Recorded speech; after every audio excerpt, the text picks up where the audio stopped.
So, you're a chess player and you feel stuck, right? You've hit a plateau, you're doing the work, you're studying, but that rating just isn't moving.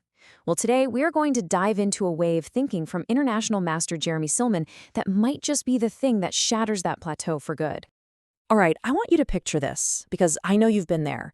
You're in the middle of a game, the opening's done, your king is safe, and now what? You're just staring at the board and you have absolutely no idea what you're supposed to do next. There's just nothing. Yeah, that feeling. That sense of just drifting.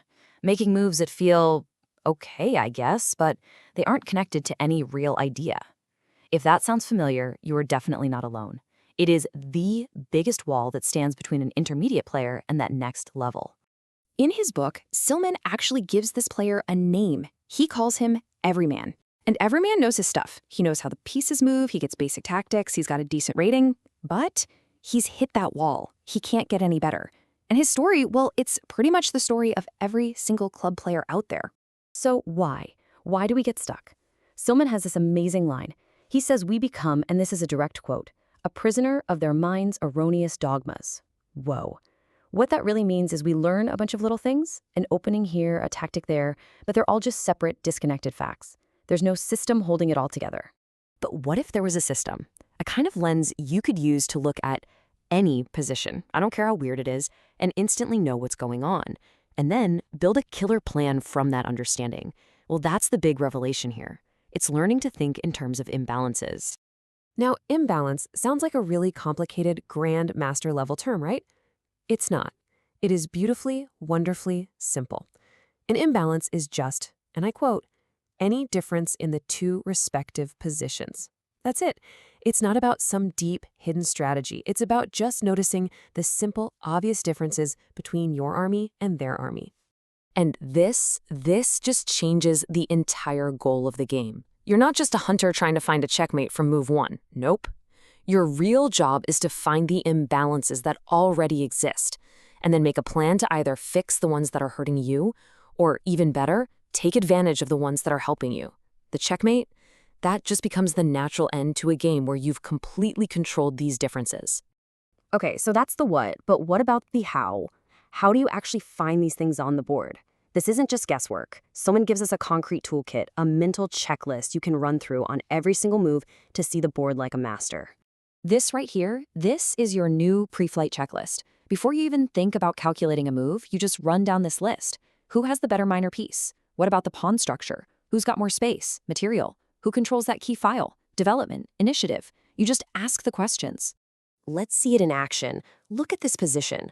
White's bishop on d3, that thing is an absolute monster. It's a sniper, staring deep into black's position. Now, compare that to black's bishop. It's basically a tall pawn. It's stuck, it's useless. That is a superior minor piece imbalance, and white's entire game is going to revolve around that one piece. Okay, here's another huge one, space. See black's pawn on e4? It's like an army setting up a forward operating base deep in enemy territory. Silman calls it the annexation of territory.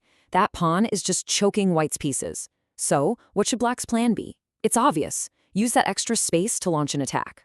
All right, theory's great, but let's get our hands dirty. Let's do a little sparring session. We're going to look at a position, and you and we're going to build a plan from the ground up using this method. Okay, here it is. Take a good look. It is white's turn to move. Now, the old you would immediately start looking for checks and captures and tactical shots, right? I want you to stop. Just pause.